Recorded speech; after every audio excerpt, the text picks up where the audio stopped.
Man, what's up? What's happening?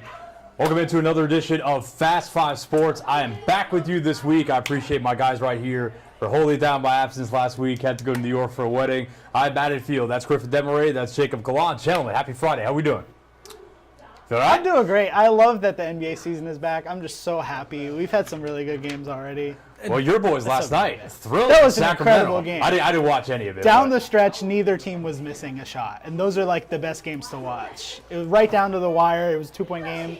Julius, my boy, too. Big night. What do you have, 33? He had 22 in the first half. Yeah.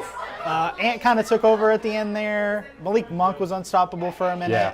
I mean, yeah. I saw Sacramento had 3 guys with 22 plus. None of them De'Aaron Fox. Who was Murray, Sabonis. Yeah, Fox was weirdly quiet. Yeah, he had like Murray, 16, I think. You said Murray? Yeah, Murray, Sabonis, and DeRozan. Yeah, DeRozan, I mean, Jaden McDaniels kind of clamped him at the end, but DeRozan was killing us whenever anyone else was on him, basically. So. Yeah, my team's at the forefront of the investigation, and our best player's not playing already, so hey, Sixers basketball, baby, we're back. As Charles Barkley said, he's not a plumber, he's not a co-worker, whatever it is.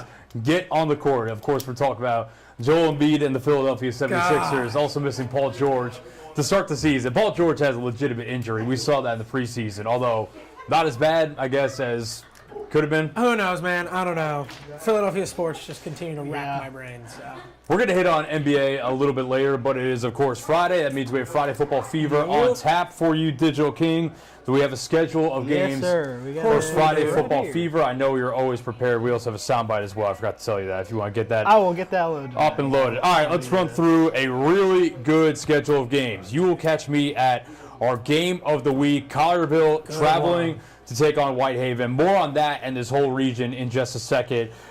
We have Arlington going to take on Germantown. That's a pretty important game for Germantown. Again, this whole Region 8 6A, one of the best, maybe in the state. I think definitely the best in the Memphis metro area, at least on the Tennessee side of things. Down in, I believe, DeSoto County, Lausanne taking on North Point. Sneakily pretty good game as well. Both of those teams 3-0 in region play on top of the region. It's a little bit of a smaller region, but pretty important for seeding there as we close in on the end of the regular season. Now, Mississippi still has 3 weeks left in the regular season. Tennessee schools have 2, although those are 2 private schools, so keep that in mind as well. Olive Branch, you're going to look to get things on track there, 1-5 of the season. The Conquistadors playing host to Saltillo, I think is how you say it. I looked it up. They're down by Tupelo. So don't have much familiarity with them, but Olive Branch looking for their second win of the season. Another important Region 8 6A game.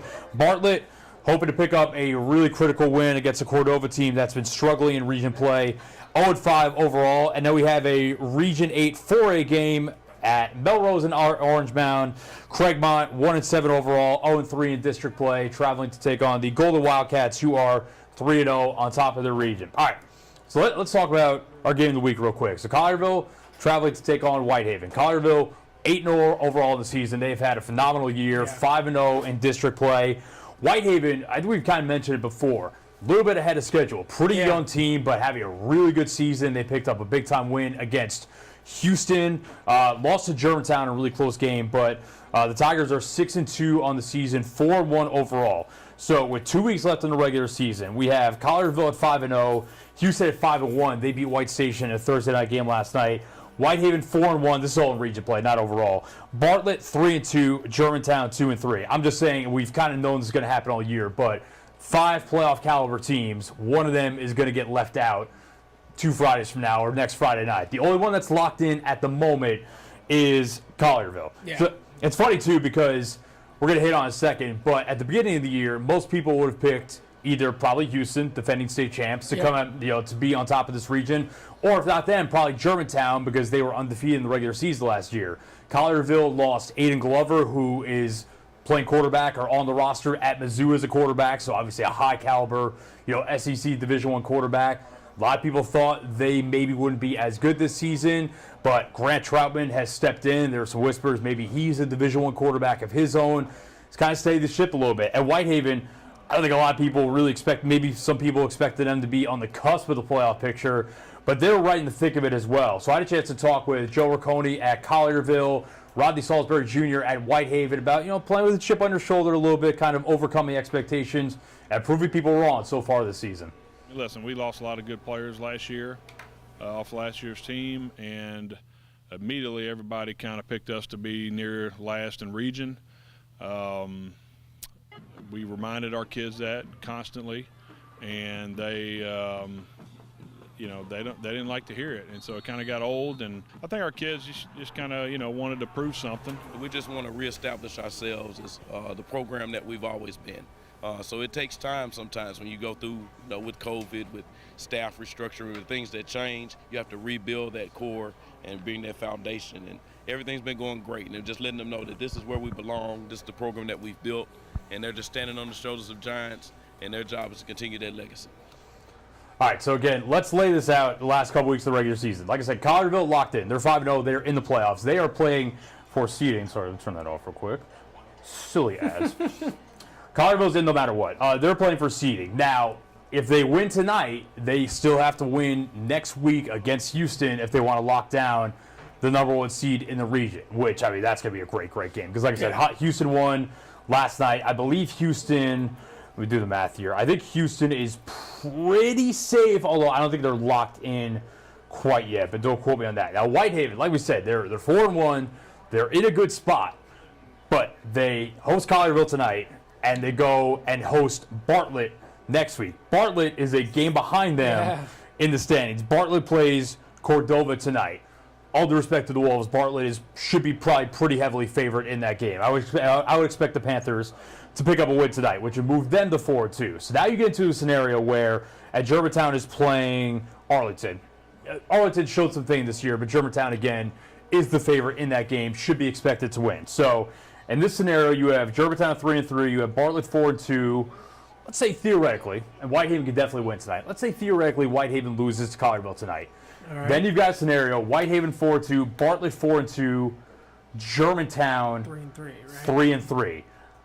Next week, Whitehaven Bartlett could be essentially a win and you're in game. Lose and you go home, because Germantown has the tiebreaker. I believe it's how it works. Germantown has a tiebreaker over Whitehaven because they beat Whitehaven. Now, I do believe Bartlett beat Germantown.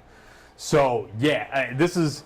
It's going to get messy. Yeah. It is most likely, and it's really interesting what you said at the top. It's perfectly accurate. I think coming into the year, everyone thought it was Houston's region to lose, right? Coming off the state title, they thought it was theirs. Whitehaven put some stuff together, took down Houston. I think a lot of people then thought, all right, looks like Whitehaven might be that team to kind of take over. Even though Collierville was still undefeated, Whitehaven had that huge win, and I think a lot of people thought... At Houston, you were there for that. Yeah, right? I think a lot of people thought Whitehaven's that team, and they're going to win where they're going to win the region. The region, and Collierville's just continued to win. Yep. And it hasn't always been pretty, but they just always find ways to win. The game you were at in the pouring rain against Germantown. Man. Maybe the ugliest game ever, but again, finding a way to win is just kind of what they've done. That was the wettest night of high school football I've ever shot in 6 years in this profession. So horrific. So, yeah, one deserving team, it frankly sucks, because one deserving team is going to get left out of the dance here. Which one is it going to be?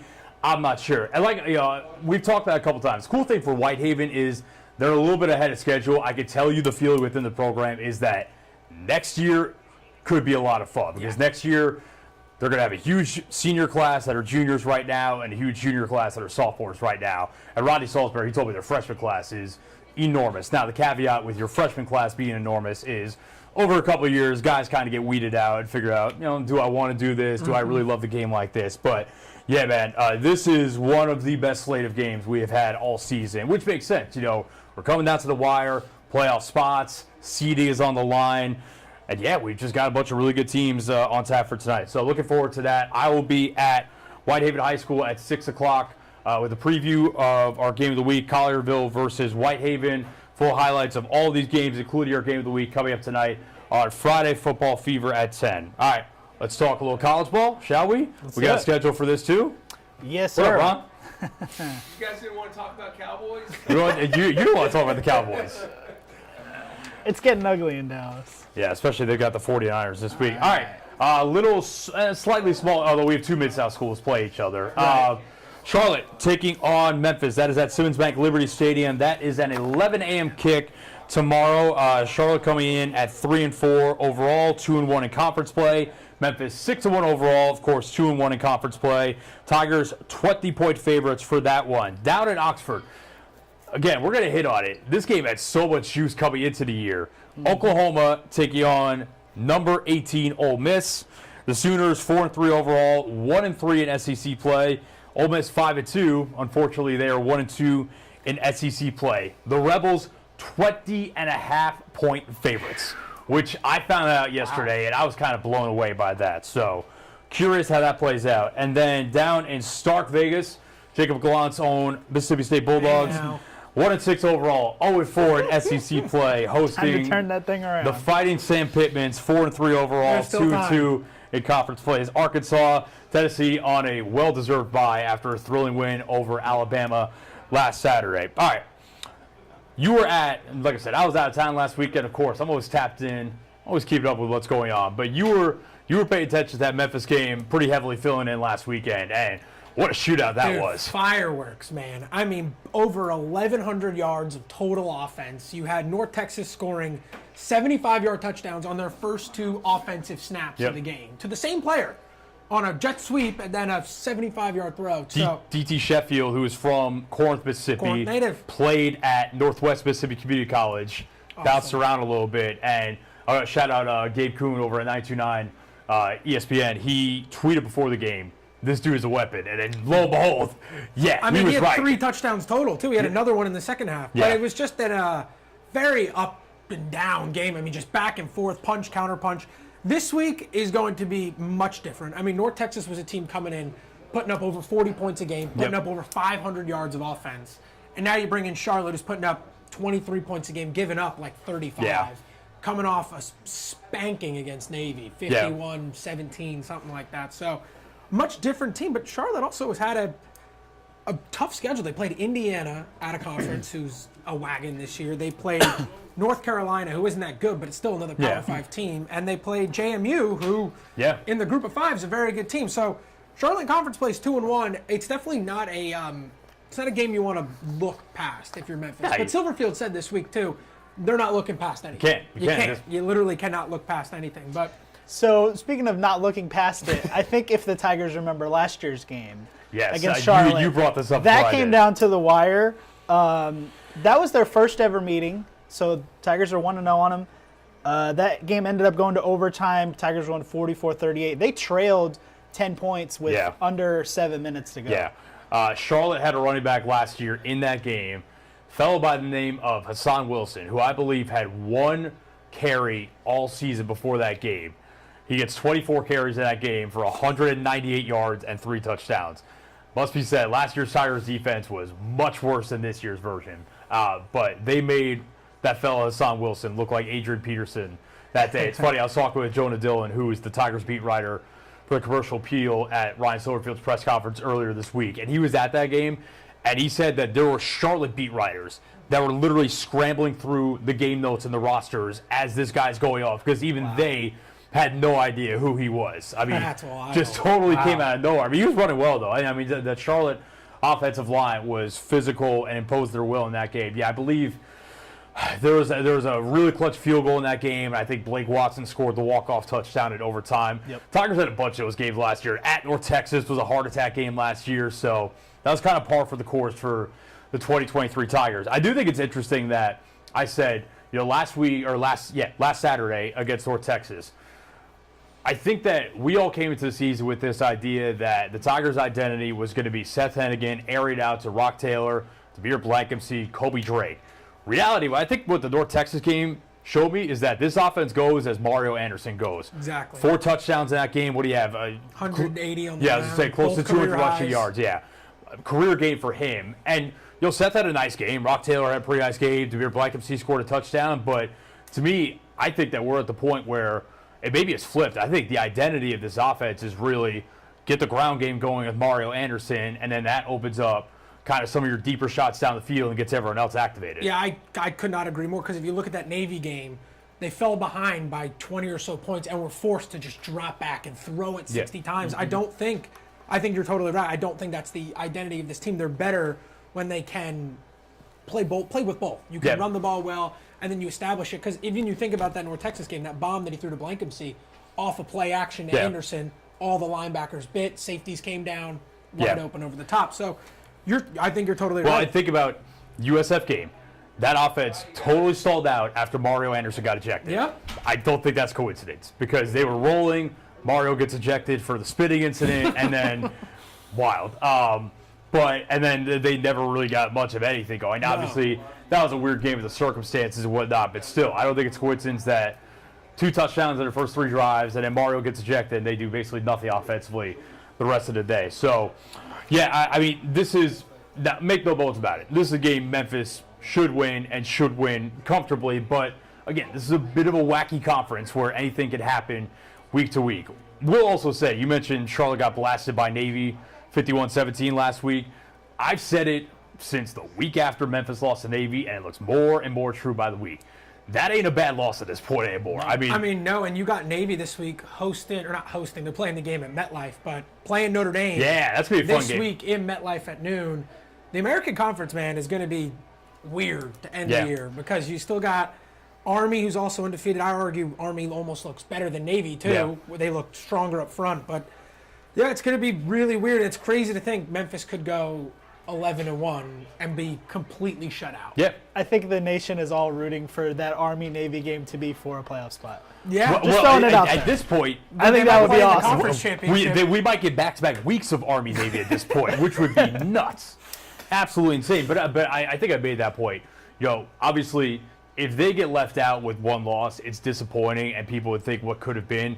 But to me, it would be much more disappointing in hindsight if the 1 loss was to Charlotte or even to North Texas. I think at this point, if you get left out of the dance for the conference championship game and conversely the college football playoff, and you look back and your 1 loss was to Navy this year, you probably say, okay, wait, you could live with that just because Navy has been that good most of the year. Yeah, looking at the kind of the whole scale of the group of 5 right now, things Tigers fans got to keep their eyes on Friday. Oh, I guess it's tonight. Oh, my God, tonight. Today is Friday. I work a different schedule than everyone, so it's weird. Today's my Tuesday. Tonight, you have Boise State at UNLV. Yes. Those are 2 Mountain West teams that are at the top of that group of 5 spot right now. Could act as an elimination game, really. Yeah, if UNLV loses, they're out of the group of 5 race. They got 2 losses at that point. They're probably done.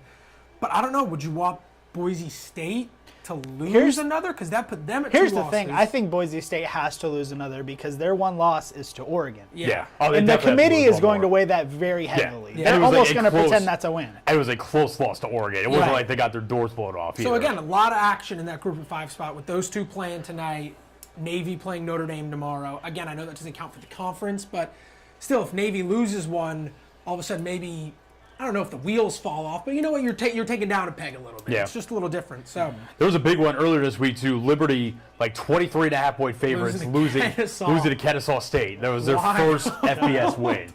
I mean, that's pretty significant. I mean, at this point, if you're Memphis, you'll take every team losing and taking themselves out of the picture as possible. It is a good reminder as well, even though you're 20-point favorites, take care of business at home tomorrow. All right.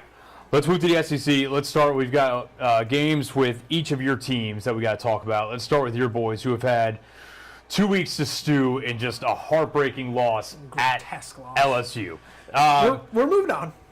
For sure. But I mean, Lane Kiffin's press conference afterwards, I think it was funny to watch, but it was also very real. He was asked what his message to the team in the locker room was, and he was like, yeah, I just told them this sucks, guys. Ain't nothing positive about this one. And he said because they had to bye, they basically got to stew in it for an extra week, which is you want to get right back on the field. I mean, if you're them, you probably wish you had a game the next day to wash that taste out of your mouth. But at home tomorrow against Oklahoma, like we said, this is a game at the start of the year. You're thinking Oklahoma, new to the SEC, Ole Miss with all these expectations. This could be a really fun game. This was a bucket list game for a lot of fans. Tickets for this game, before the season started, were going for $400, $500 a piece. That's Griffin Demery money. You can buy them now for like $120. So it's just amazing how this game has just kind of fallen apart completely. I mean, Oklahoma has been a hot mess since SEC play started. They got smoked by Tennessee. They beat Auburn, but they should have lost. The only reason they beat Auburn is because Peyton Thorne and Auburn is kind of terrible. Straight. I've got a great stat regarding how Oklahoma is looking right now. So Oklahoma, you said 20.5? 20.5. They haven't been this big of an underdog since 1997. Wow. You want to know what happened that day? They were 24-point dogs to Texas Tech, and they ended up winning outright. Don't you dare. That could be a bad It is the omen. battle of Jacksons. Jackson Arnold versus Jackson Dart. Yeah. Arnold's back starting after being benched during the Tennessee game. Yeah. Oklahoma then beat Auburn. They played Texas and got dismantled. They put Arnold back in. So, I mean, they're a mess. I think a lot of people there are calling for Venables. Head. Yeah, because they just think he's mismanaged these quarterbacks. I mean, Jackson Arnold coming in the year was a 5-star prospect who sat last year and was like waiting his turn, and now you bench him after one bad game. So I do think Ole Miss cannot look over this Oklahoma team, but I don't think they're going to. I think at this point you have 2 losses. You can't look over anything. It doesn't get any easier. They go to the Hogs after that, which is a perfect segue into the Mississippi State Bulldogs. Well, real quick on Oklahoma State, before we go into that game, what do you want to see tomorrow? We should also note, too, I think it sounds that we do get actual injury reports from the SEC, so I imagine we'll see what's in. Trey Harris sounds like his status for the game is very much up in the air. He left the LSU game late. We'll see. And you saw when he left the LSU game, their passing attack took a nosedive. And they haven't been looking Prescorn's way very much this year. Juice Wells has not produced since the South Carolina game. So Prescorn's wife had some thoughts about that on Instagram, on the too. Instagram. Yeah, she was getting some takes off. So, I mean, what do you need to see if you're an Ole Miss? You need to see them run the ball well. I mean, Oklahoma has a good front seven, so that's going to be tough. But the games where they run the ball, it's so much better. They played Bentley more last week, or 2 weeks ago against LSU, and he looked fresh. But then again, it just stalled out. You ran the ball, you had a couple big runs, and then just got away from it again. You were dropping back with Dart 30 times again. I mean, this offensive line has not been what it was billed to be. So you can't just drop back and throw deep balls like you thought you were going to do during the preseason. Something has to change. I think we talked about it, too, and we both called it the night of. They left minimum 10 points on the field in the first quarter against LSU, and that came back to bite them. I think they're better than LSU. I mean, Jackson Dart said after the game, he looked at the stat sheet, and he's like, I don't know how we lost. Like, I don't know. Yeah. Thank God I wasn't in there. I had a couple ideas. I mean, to be fair, if we're saying they left a minimum of 10 points on the table in that LSU game, 3 of them were on a missed kick by Caden Davis in the first quarter. I would say Caden Davis made up for that because he hit a bomb in the fourth quarter. Was it the fourth quarter? It was overtime. Overtime, that's what it was. After they got to 3rd and 26. Like a 57-yarder. But Trey Harris dropping what would have been a walk-in touchdown, that was not made up for. So he did have a sick touchdown catch later in the game at the end of the second quarter. I mean, they're going to need him, so we'll have to see the injury report, what it looks like when it comes out. Should come out soon. All that considered, I think you look at like a team that's usually the caliber of Oklahoma, and you see a 20-point line, you might think that's a trap game. I don't think this is a trap game. I don't think Oklahoma's very good. Yeah, I mean, I do agree. It's just gonna. What Ole Miss team do you get? Who do you get? Who plays? I don't think Oklahoma's winning. The cover, maybe. But again, I'm with you. I'm kind of getting similar vibes to. Remember we talked about before the South Carolina game. We're like, oh, it's only 9. Like, yeah, South Carolina's played pretty well. Maybe the cover. No, Ole Miss just absolutely throttled them. Did not go that way. Just smoked them. So, all right, yeah, let's go from Oxford to Starkville. So, Arkansas 4-3, 2-2 in SEC play. They are now 2 wins away. We've talked about before from a bowl berth in a season where there was a lot of doom and gloom around that program at the start of the year, but they have outperformed expectations. Obviously, pulled off the massive upset over Tennessee in Fayetteville. Your boys, the last couple of weeks. They've lost, but they're playing a true freshman quarterback. I think it looks better. You're seeing progress. The offense looks good. It's really the defense that's costing them games right now. I said last week I think they're going to upset somebody before the season's over. I was thinking in my head that it was going to be Texas A&M. I stopped short of saying that, luckily. But yeah, I mean, man, like it was all the way down to it. Yeah, sorry, UMass is not upset if you pull that off. No, that I was not considering UMass. You guys play UMass too. UMass is. It's the independent, just the way the schedules work. Everyone wants UMass because they're an independent. All right, so who are they upsetting them? Is it tomorrow or is it Tennessee, Missouri, or Ole Miss to close out the year? One of them. I'm just saying. They can get Missouri. The offense looks good. I think they've got. I'm sorry to say it. I'm not necessarily manifesting or anything. If they go to Oxford for the Egg Bowl, hey, you can manifest it. That's fine. That you can manifest. The Egg Bowl, we just don't know what's going to happen. We were talking. You can't analyze. Egg Bowl's a Friday this year? It is. Black Friday? It is Black Friday. We were talking yesterday, though, how much, again, they played Texas, Georgia, That's and brutal. Texas A&M in a 3-game stretch. brutal. And it's kind of crazy to say, but it's almost like they kind of found something on offense against 3 of the best teams in the country. Not right getting now. demolished by those teams is a good result. Yeah. And they've got a freshman quarterback who looks like he is going to be the guy. Yeah. Freshman and- quarterback, first-year head coach. I know you're 1-6, but you're playing in the toughest conference in Oh, football. Texas and Georgia were on the road, too. Right. That they were. and they didn't cover. Neither of them covered. So I I was about think to say, you guys are putting money on the spread. they just have to find something on defense to stop the bleeding. And I think the points are going to come. They've got to figure something out. Well, in on Arkansas, defense. very Arkansas- much. And they'll start winning. Arkansas is 7-point favorites tomorrow. Well, Arkansas came down to earth last week a little bit. I mean, everyone was singing the praises after the Tennessee win. They play LSU at home, another night game, another jacked up environment, and they lay an egg on offense, especially. Only putting up 7 points in a game that was not pretty. LSU didn't even look that good the entire I think game. we kind of predicted that last week. I think we Yeah. said they're going into Death Valley off that big win. It might be mean, it trouble. just- and it yeah. was. Reality's going to hit, yeah. Yeah, so, I mean, it's definitely going to be interesting. When Mississippi State can, if there's one in the schedule to get, it's definitely this one. I like we talked Possibly about. Missouri, too, because Missouri has laid some eggs this year as well. Many. So that's that. And the Vols, like we said, big-time win over Alabama at Neyland last week. Second straight time they've beaten them in Knoxville. Kind of puts them back into the playoff conversation after the loss Well, they against jumped Arkansas. something crazy in the Yeah. AP poll. I know a lot of people were maybe not thrilled of them going all the way up after beating Alabama, who does not look like an Alabama team. And now the at all. problem is the expectations are back. So Yeah, you got to and keep even doing when it. last week, if you watched, they didn't. I watched that Tennessee-Alabama game. Tennessee didn't look amazing. It's not like they destroyed No. Alabama at all. They did not Yeah, look. Alabama's J- got to J- figure J- some J- stuff out as well. Yeah, Jalen Milroe in that game was rough. I do remember that. Yeah. Even again, Tennessee's kind of funny in the way that we view them now compared to maybe, let's say, 5 weeks ago. Because I think 5 weeks ago we were all saying, "Wow, Nico Iamaleava is amazing, and he's going to put this team on his back." Really, when they've been at their best lately, it's been Dylan Sampson carrying has. the load. Nico's kind of come back down to earth a little bit, which is fine. He's a young quarterback. There's no problem with that. But yeah, Dylan Sampson's really been the one that's kind of been putting the offense on his back lately. And I'm with you. I mean, Alabama had every chance in the world to win that game Oh my last God. week, and Jalen Milroe just did not rise to the occasion whatsoever. Nope. And now, in this mock college football playoff bracket, I just found it on the internet from 5 days ago, Tennessee is now an 8 seed in this bracket, Yeah. which makes sense. Which makes sense. I mean, again, they still got some work in front of them. We They got still got how many Georgia on the schedule too. How many SEC teams are in there? One, Yeah. two, 4 SEC. We've got 1, 2. It's so weird seeing Oregon in the Big Ten. That will never not That's be weird. misinformation.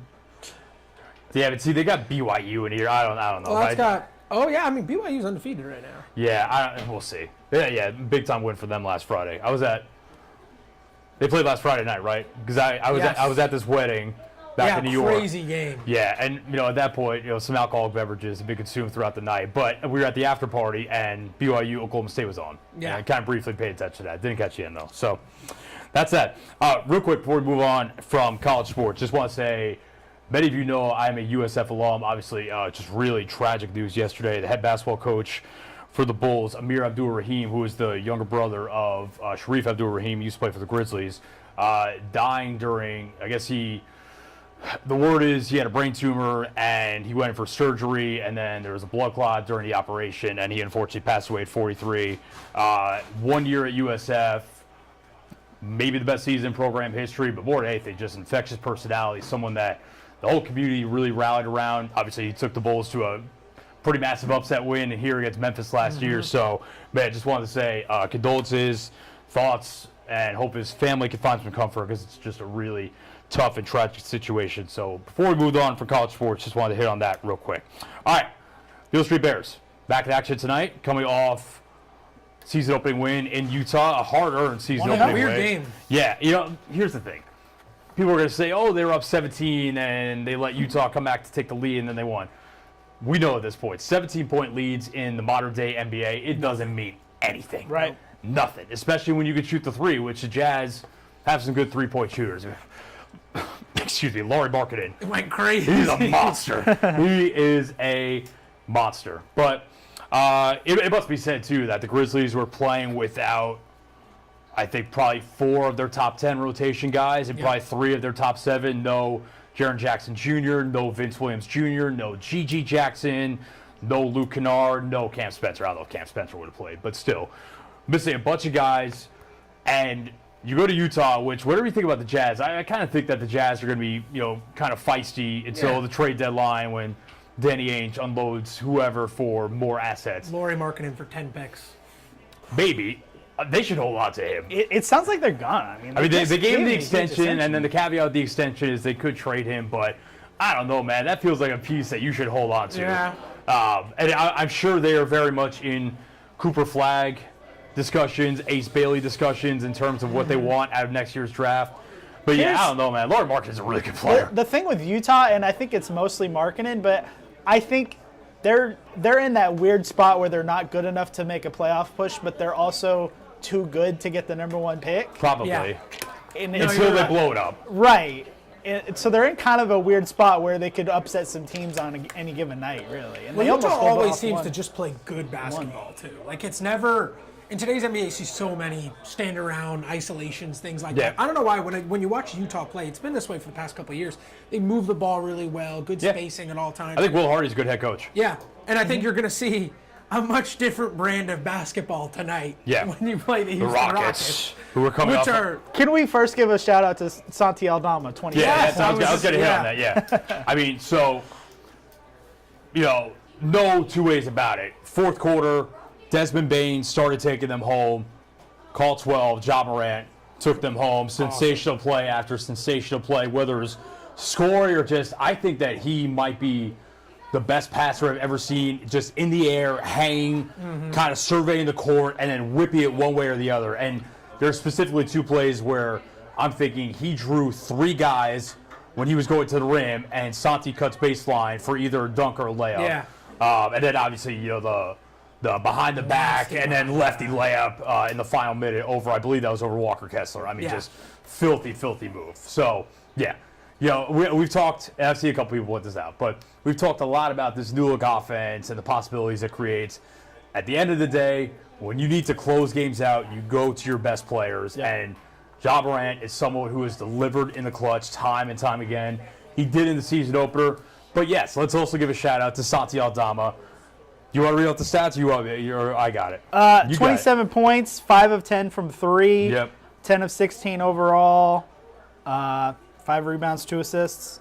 Yeah, he was good. He was excellent. I think it's a microcosm of everything that happened last year. You had everyone get hurt, and then you found these pieces that could really produce at a high level. I mean, Jaren's hurt, he's down right now, and Santi, we knew he was good. We knew he was a good player, a good shooter and everything. I mean, comes out with that stat line. I mean, you just have to feel so good, I think, if you're a fan, knowing that you now have 3 guys at that 3-4 position, 4 guys that you can really consistently rely on. Yeah. You're right. He played way more minutes last year than he probably was going to. Exactly. No, for sure. And to have that guy that you can rely on when Jaren's out like he was last night, that's a heck of a piece to have. I remember I went on Jarvis Greer's show on Grind City Media last year. I predicted Santi as like a third-year breakout guy.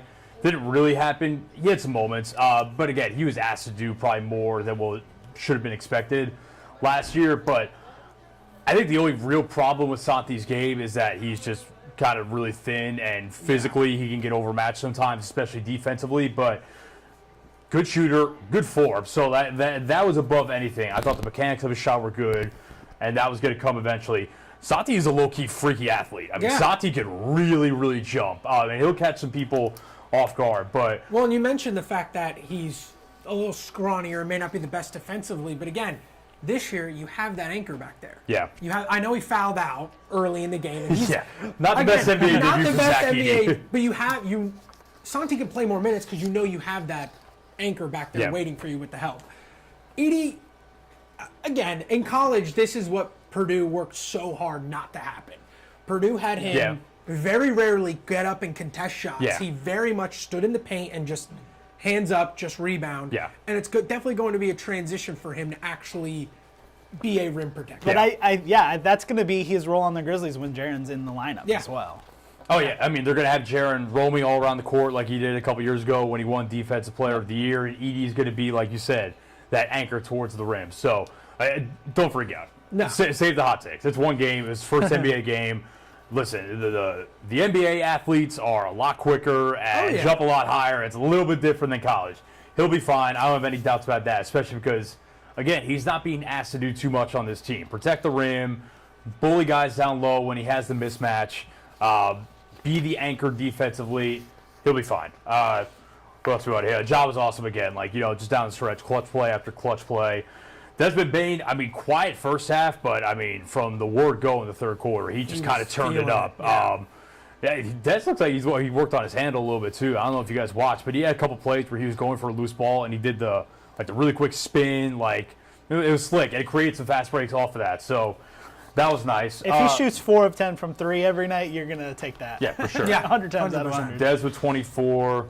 Marcus Smart, a little bit of a rough night shooting, but again, he had a pretty crazy circus layup in the final minute as well to help close it out. A couple of their bench guys that played pretty well. I don't really think anyone off the bench played terribly for the most part. Brandon Clark had a bit of a rough night, and he had the least amount of minutes of anyone that played, which was interesting, but that might have been a matchup Definitely thing. baby steps there, too. I think you want to slowly work him in. I think Taylor Jenkins said in postgame, man, shout out Jay Huff. And I said, no disrespect to Trey Jemison, but that was basically the Grizzlies let Trey Jemison go so they could sign Jay Huff. No disrespect to Trey, but this looks like a massive upgrade already. Jay Huff could shoot, Jay Huff could protect the rim, and Jay Huff can move a little bit, whereas Trey Jemison was kind of just giving you kind of like a crash the glass athletic guy. Realistically just a body. Yeah. But Jay Huff coming off the bench, 13 points, 3 of 5 from 3. He had 2 blocks, 5 rebounds. Yeah, that's a nice little kind of addition to the rotation if that's kind of sustainable over time. I like that a lot. Yeah, you always need big help, and especially as you're transitioning Edey to become more of a rim protector than he was in college. Again, there are going to be those growing pains. He is going to foul a little bit. Yeah. And so knowing that you have those reinforcements, you don't always have to move Jaren to the 5. Yep. Which is obviously what they don't want to do. So.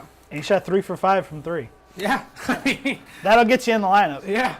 So they go to Houston tonight. They're on a back-to-back because obviously the home opener against the Magic tomorrow. We'll be there for that. Really excited for that. The Rockets are 2.5-point favorites tonight, which is interesting because they literally just lost at home to the Hornets on Wednesday night. I kind of think sneakily the Hornets could be a little more fun than people are expecting this year. Charles Lee, their new head coach, has been on a couple championship staffs in the last couple of years. LaMelo Ball's healthy. He looked awesome in that game. Let's look at this Rockets box score. Again, go ahead. Oh, I'm looking at the box score as well. I didn't watch this game. I'm assuming Jalen Green got a lot of run with the second lineup because he was negative 11, and the rest of the starting lineup was pretty good plus minus. Probably. That probably adds up. But, yeah, their bench looks pretty messy based on this box score. Yeah. Negative 13 from Eason, negative 19 from Thompson. They got to give my guy Reed Cam Whitmore some didn't more do playing much. time. I like Cam Whitmore. Yeah. But again, Only 8 minutes. Only 8 minutes. Shepard only played 16. I think, and there's going to be a reunion tonight with a couple of old Grizzlies friends, Dylan Brooks, Steven Adams on the bench because he's still not playing. To me, the Rockets at some point this year should trade Fred VanVleet and probably should trade Dylan Brooks because I think they have, Dylan and Fred compared to the rest of their good players are on kind of different timelines. And to be honest, I think Dylan and Fred are kind of blocking some of these guys from getting more playing time. Yeah, and they're also different types of players than the rest of the guys I think you have. You mentioned Fred VanVleet and Reed Shepard not getting as much minutes. Yeah. Reed Shepard is a quick twitch, great athlete, incredible shooter. Great shooter. Fred VanVleet is a good shooter, but he plays a much slower brand of basketball. Kind of a bully ball point guard. Which is crazy to say about someone who's 6 feet tall. But, yeah, that's exactly what he plays. And the same with Dylan Brooks is not really that twitchy, fast player that they have riddled throughout their roster.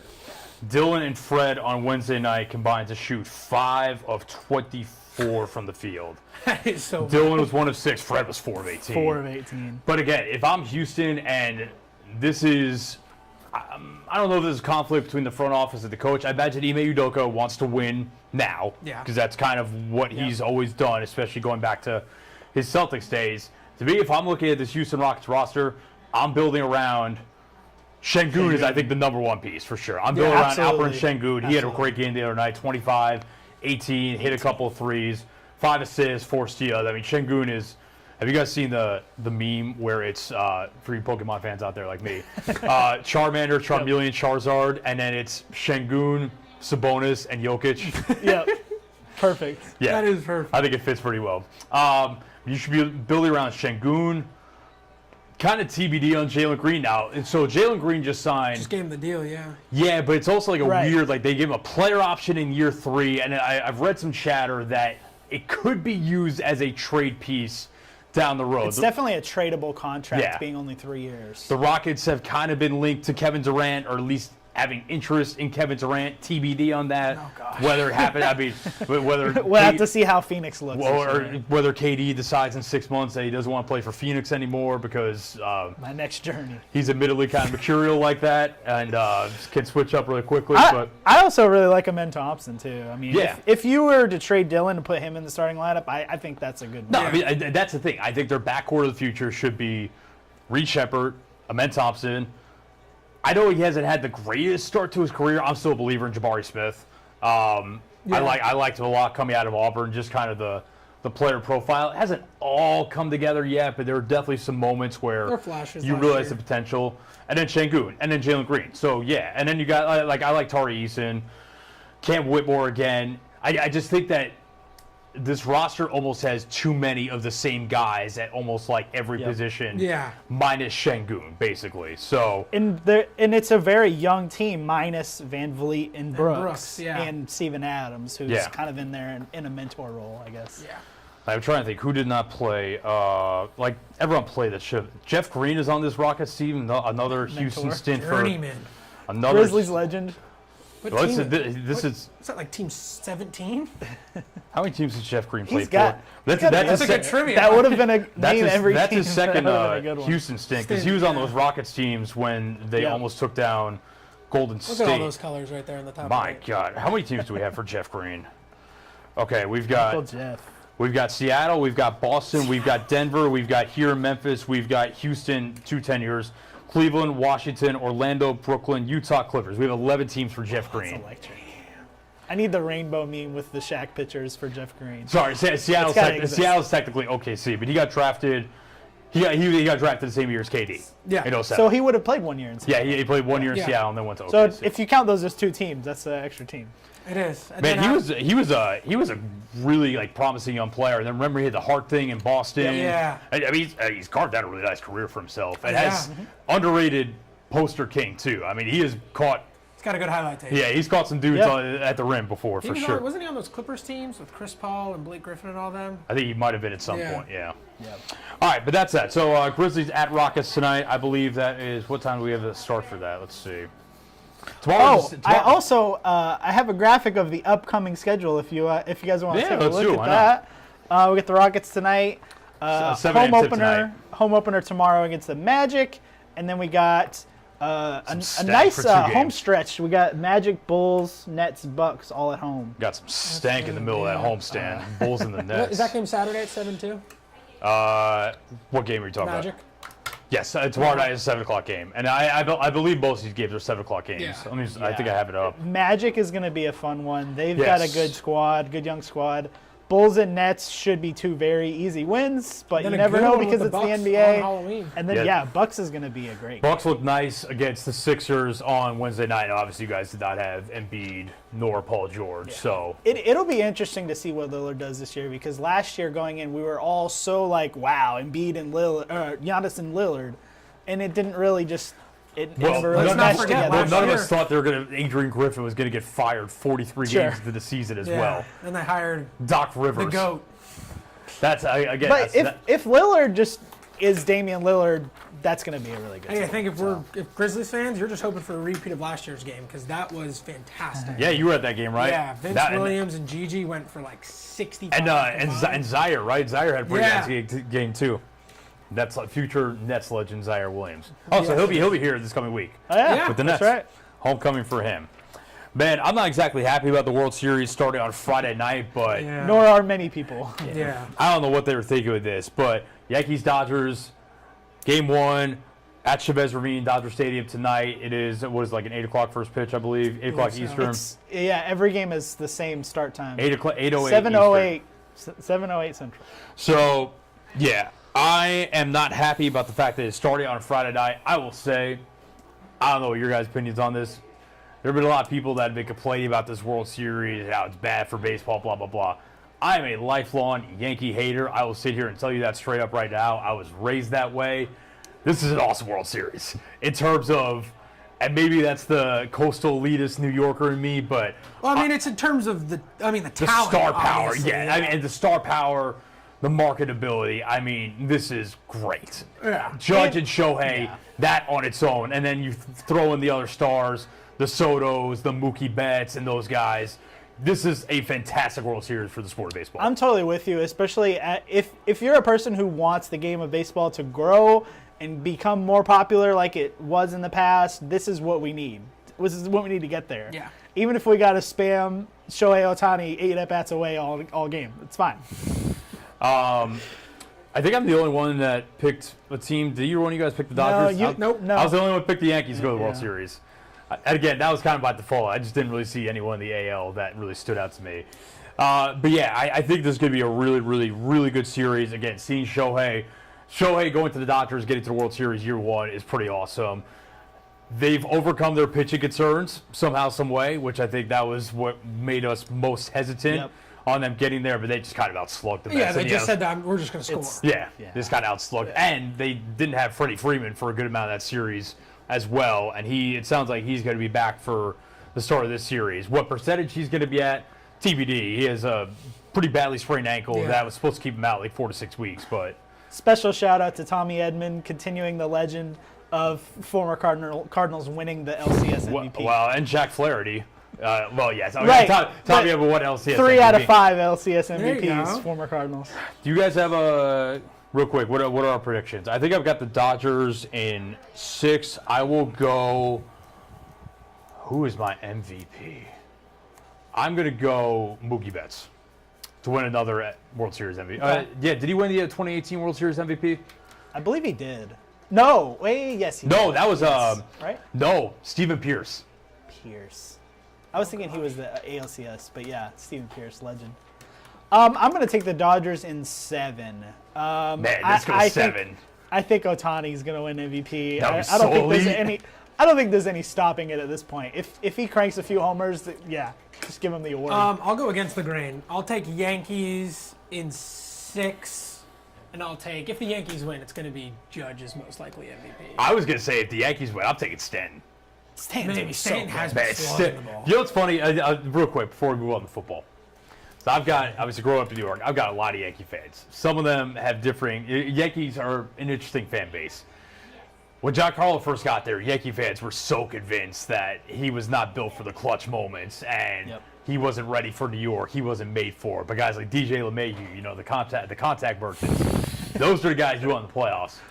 Ever since then, ever since 2020 really, all Giancarlo Stanton has done in the playoffs is absolutely mash and rise to the occasion time and time again. Real quick, I was in the city on Saturday with my girlfriend, met up with some friends. We were at a bar in New York City Saturday night during what ended up being the clinching game.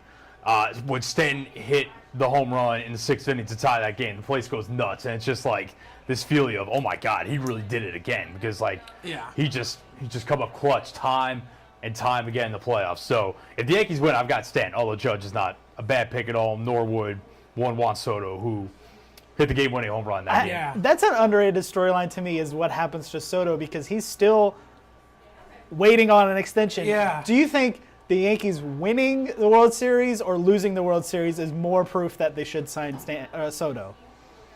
I think they should sign him regardless. No matter what. Yeah. It is weird though. Now that I think about it, It's almost like no matter the result, the fans are going to be just begging you for you to sign him because you got all the way here. Now you're just going to let Soto walk, or you won it, and now we got to run it back because it's Juan Soto. What's the argument for not re-signing him? I don't think there is one. I mean, they have the money. I can't fathom in my head how so many teams keep letting him walk away. Why is this still happening? Here's the other. Why isn't he still a National? Here's the other dynamic with the Soto. He's 26. Before Nationals. With the incoming, at least they won a World Series with that. We'll give that. Here's the other dynamic with the incoming Soto sweepstakes. The team that the Yankees are going to be fighting him for is the Mets. And I do not think the Yankees want to win or lose this World Series, but then lose the Juan Soto sweepstakes to the crosstown rivals, who are also just in their own championship series. Yeah. That would be a pretty big L all the way around. It's me. If I'm them, you get to combine Judge and Soto in the same lineup for the next however many years. That's a no-brainer to me. I'm a huge Soto believer. I think you just hand him a check and say, sign it. I've got friends that are huge Soto fans. The only thing, they put him in the same conversation as Pujols too much. And as a resident, lifelong Albert Pujols stan, I'm not putting many players in that conversation. But probably nobody. But Soto's fantastic for sure. And combining him and Judge in one lineup is something the Yankees should absolutely do. All right, NFL Week 8 started last night. Rams beating the Vikings 30-20. The return of Cooper Kupp and Puka Nacua, who a lot of people kind of caught everyone by surprise he was going to play, and then we're told he's going to be limited. Wasn't all that limited. I mean, he didn't play a ton of snaps, but he played enough to rack up over 100 receiving yards on 7 catches. Lo and behold, Matthew Stafford, when you give him all of his weapons, he looks pretty good again. Yeah. There was a pretty egregious missed face mask in the end zone on Sam Darnold in the final minutes of that game. With the ref 4 There's inches a picture away. of him staring right at it.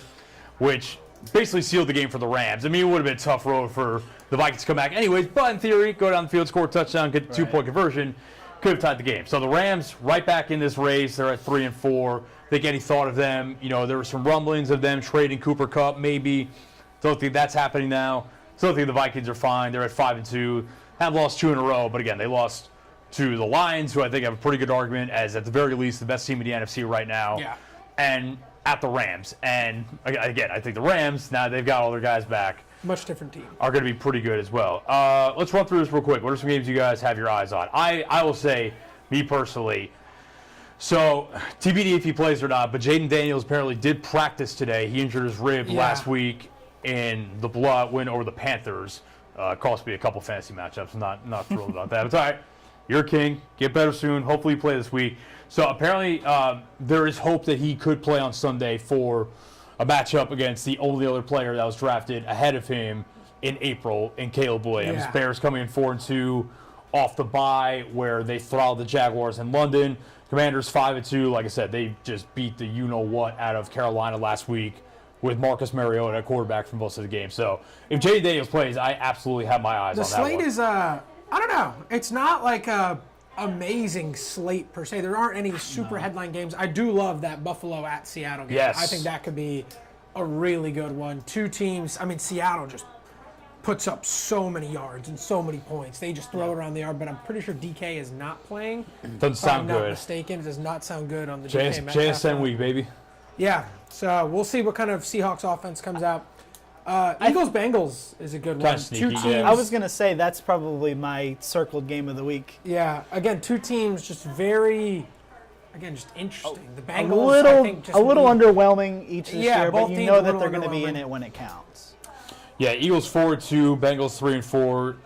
Eagles beat up badly on the Giants last week. I know that. I feel good for you. Giants might be the worst team in the NFL. I know the Panthers are really bad. The Giants look. Jags are pretty bad too. Patriots are really bad. Hopefully, Jets. We need this one this week. Goes without saying. Jets need this one for sure. I think Jordan Love is going to throw it all over the Jaguars. Yeah. Atrocious defense. I think he's going to throw it all over the. Ravens, Browns, Titans. Yeah, just like not a lot of great games this week. Well, But we say that. We're getting, It's great every Sunday. I will we're be getting the locked return in of Jameis Winston. I will be locked in that the red Browns zone game. no matter. No, that's what I'm saying. Now the Browns have I think they're going to have like an actual competent NFL offense with Jameis at quarterback. Certainly not going to be any worse. Yeah, it can't. The receivers are not very good unless you're still a believer of Jerry Jeudy or Elijah Moore. Or After the goose egg he put up last week, I'm not sure Judy is the number one guy. Yeah. Although Njoku went crazy, though. I'm curious to see what Cedric Tillman, who was at Tennessee a couple years ago, I think he's going to step into that Amari Cooper outside receiver role. So I'm curious what that looks like with Jameis Winston, because Jameis Winston will throw on the rock. What's that – Titans-Lions line?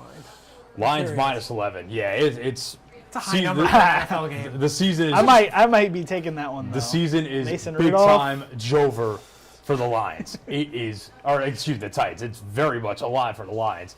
Titans traded DeAndre Hopkins this week. They traded linebacker Ernest Jones they're cleaning as house. well.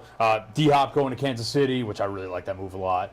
Ernest Jones going to Seattle. Now, the Titans did get some picks, but yeah, just a really miserable season for, again, I didn't think they would make the playoffs. I thought they'd win like 8 or 9 games, and Will Levis said, no, that's not happening, basically. No, let me cook. He's cooked. He's cooked. He is cooked. Nah, the Titans very much look like they are. We were TBD on him earlier this season. I don't think we're TBD anymore. Nah, it's sold. Titans are careening towards the number 1 pick, and I don't know, Shedeur Sanders to Nashville? Cam Ward to Nashville? TBD. I don't know if I'll take quarterback number 1 in this class unless you're really desperate, but you know what? The Titans might They're just desperate. be It's that. really when you need a quarterback, you take him. Dudes walking around Nashville. Imagine Shedeur and Prime and the whole crew in Nashville. That'd be something. Pass. All right, and then actually it was 5 Sunday night. Hey, it's a big time brand of a game for sure. Cowboys 49ers. I mean, I remember this game Sunday night last year, and the 49ers just absolutely destroyed the Cowboys real bad. But Niners, Brandon Ayuk done for the season. McCaffrey is probably coming back after their bye week, which follows this game. But it's probably for Niners. It's going to be a lot of, I think, Deebo Samuel coming off pneumonia. Is he even playing? I think they're saying he's got a pretty good chance to play. Kittle sounds like he's going to play. Picked up Ricky Pearsall in a couple fantasy leagues this week. Many. The funniest tweet I saw this week that said after the Debo thing came out, it said the 49ers' healthiest wide receiver got shot 2 months ago. Legit. No, because even Jawan Jennings is hurt. Yeah. Even Jawan Jennings is hurt. Literally got shot 2 months ago. So I don't know. Do you think that's a must-win game for the Niners? It's close. I mean, they're 3-4, but like with the way the NFC is shaping up, I mean, The West is bad though. No, I mean, yeah, they're in it. Like Seattle's 4-3. Let's say Seattle loses to Buffalo on Sunday, which is pretty possible. Then they drop to 4-4. I don't know if it's must win, but again, like you look at the NFC, Washington's 5-2, Philly's 4-2. Detroit. The whole NFC North could make the playoffs. Yeah. The entire NFC North could make the I think playoffs. Chicago will fall off here down the stretch. Their schedule gets much. Yeah, much harder. I think Caleb is fine, but I do think that in general the team might not perform as well as they have last couple weeks. The Falcons are playing relatively well. I know they lost to Seattle last week, but I think the Falcons are going to be in it until the end. Tampa Bay, can they tread water until Godwin's not coming back this year, man. Thoughts and prayers to him. Brutal injury, but until Mike Evans comes back at least. I think you're getting 1 out of the West. You're getting 1 out of the South.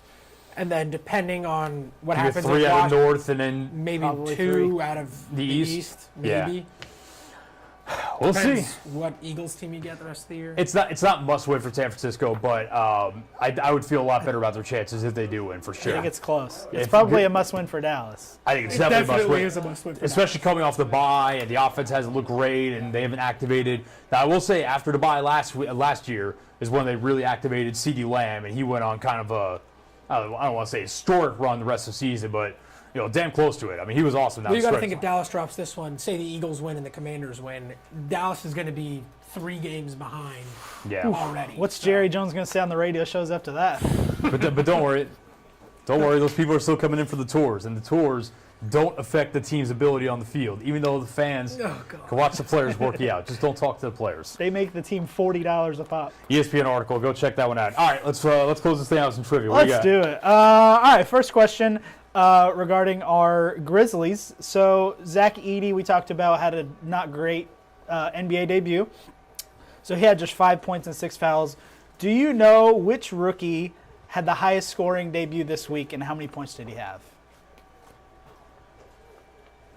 So I saw. This is gonna be a wild guess, but I have a It might feeling. be it then. Is it Yves Misi? It is. How much did he score? He scored 12 points for the Pelicans. That was high. 12 is the highest rookie debut this season. I saw someone on Twitter say that he was like the best rookie from Wednesday night. So that was just the vibe. He was. If you go by scoring. Other notable performances, Stephon Castle at 8 points, Donovan Clingan 2 points, Reed Shepard 4 points, Zachary Ricochet 7 points, Alex Sarr 2 Sarr points. stunk, yeah. It was not a good debut for the rookie class this year. Well, and to be honest, there's still a lot of time, and some of these guys are going to become good players, but it's kind of fitting for what we thought Yeah. about this class that we thought was not all that great. That's But a good pull. Wow. all that to say, if you're feeling bad about Zach Edey's debut, every other rookie was bad. Yeah. So. Takes time. So we got Yankees-Dodgers in the World Series this year. They're meeting for the 12th time in the postseason, which is the most common postseason matchup ever by a lot. Can you name every other playoff matchup that's happened more than 5 times? There How many are are there? 6 of them. 6 of them. Okay, Cardinals, Giants. No. There is a Cardinals Cardinals. one on here. Phillies. Cardinals, Mets. No. Cardinals, Dodgers? Yeah. Okay. They've met 6 times. Okay. That's 1. All right. Not Yankees, Red Sox, is it? No, I kind of thought that would be on there, but no. Giants, Dodgers? No. I think a lot of these stem back. Think of like the early days. The old teams. Yeah. The early days. I think it's gonna be the Dodgers. But then it's going to be a lot of World Series matchups then. Potentially. Some. Um, I think there's only 2 in here that were World Series matchups. oh, really? Okay. And notice I say were. Okay. So you've got the Yankees are on here 3 times. There's a hint. Yankees, Giants? Yes, Okay. because they were both in New York. Yes. That's right. And Giants, when they were in New York, made the World Series a bunch And of then times. 2 other teams that the Yankees constantly beat up on. Yankees, Twins. Yes. So we're done with the Yankees now. No, there's one more. There's one more. So we got 3 out of 6. Yeah. Okay. Yankees, Angels, Mariners. The Angels never make the playoffs. Yankees, Mariners. No. Yankees, Yankees, A's. No. Indians/Guardians. Yes. Okay. That's it. Fitting. They just beat up on Guardians. them. Yep. That's how it came to mind.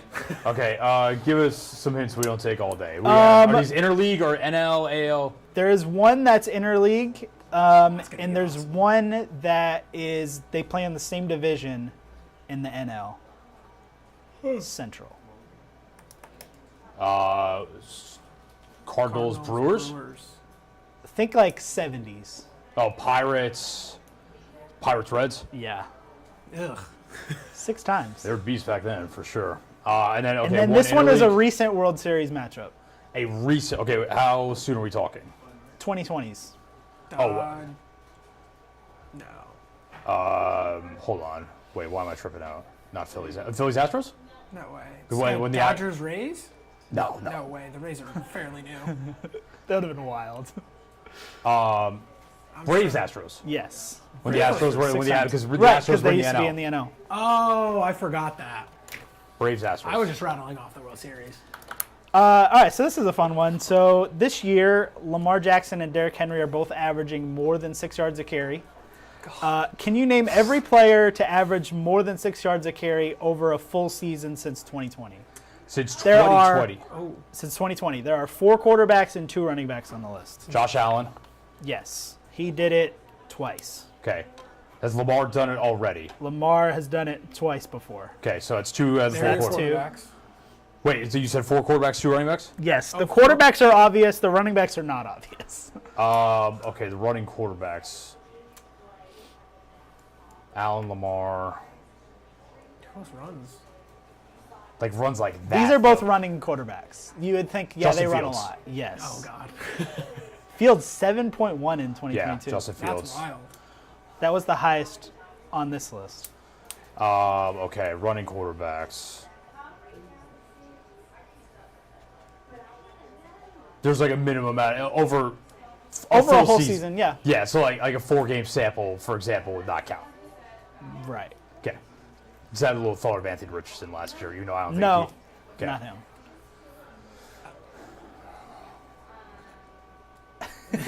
Kyler. Yes. Oh my God. I knew it was coming. I mean, you had to get it. So there's two running backs. Two running backs, okay. One of them did it in 2021, one in 2020. 20. And you said it's not. It's not Derrick Henry? They are both on different teams than they did this with. Okay, but they're both active. Yes. Is one of them Aaron Jones? No. Aaron Jones is like really Good guess, though. I think he came close. Saquon? No, he was No, hurt both those. Saquon is over 6 this year, but I didn't. Saquon was hurt those years. Let me get my bag. Austin Eckler. No. But thinking about was Austin thinking like Eckler's that. former team may get you to one of these. Melvin Gordon? No. No. Former team. I think Gordon was washed by 2020. J.K. Dobbins. I was just Correct. J.K. Dobbins. Yeah. Dobbins did it in 2020. Yeah, that Melvin Gordon's wild. Because literally, yeah. Literally, Chargers said, "You're good. We're All good right, on this give whole us a day." hit on the other. Probably the worst, the weirdest name on here. He did this in the NFC West. Not currently on that team. Did this in the NFC in West? 2021.